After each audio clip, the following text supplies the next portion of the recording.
Well, you're looking at the skeleton of the left wing of an airplane I'm building. What kind of airplane?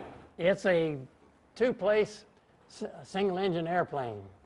You gonna fly it? Oh, you better believe it. So what do we got here? Well, we have a barbecue pit that I built, and it's got a rotisserie inside like a Ferris wheel to cook the meat on. You built it? I built it. And that one also? I also built that for having larger barbecue parties, and we can cook up to 100 pounds of brisket on that thing. Well, it's a 20-foot pontoon-type boat.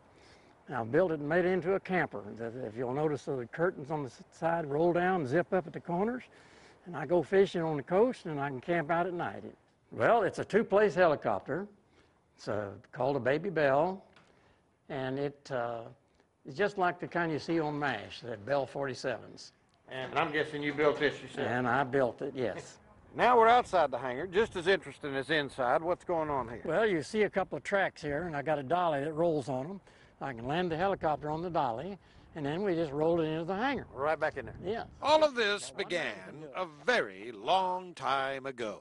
I even tried to build an airplane on wheels of a wagon and ride it down a hill and try to get it to take off, but it crashed. How old were you then?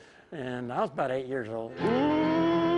When he was 55 years old, Walter Yates did fly, piloting his own airplane deep into the Alaskan wilderness. In fact, as far as going in any direction I went, I was coming out. I cut 80 logs, built that cabin, and spent the winter in it. Had temperatures drop as low as 61 below zero during February. Then, in his 80s, Yates cut down another tree, this one on his Cedar Park place. I had a sawmill into lumber and seasoned, and I took a planer and planed it down to the dimensions I needed. The dimensions he needed to build an exact replica of an 1854 Wells Fargo stagecoach. I've done a lot of things, but I believe this is my greatest achievement because it is truly a total reproduction of the way they were in those days. So what does an 83-year-old fella do with a replica of a stagecoach?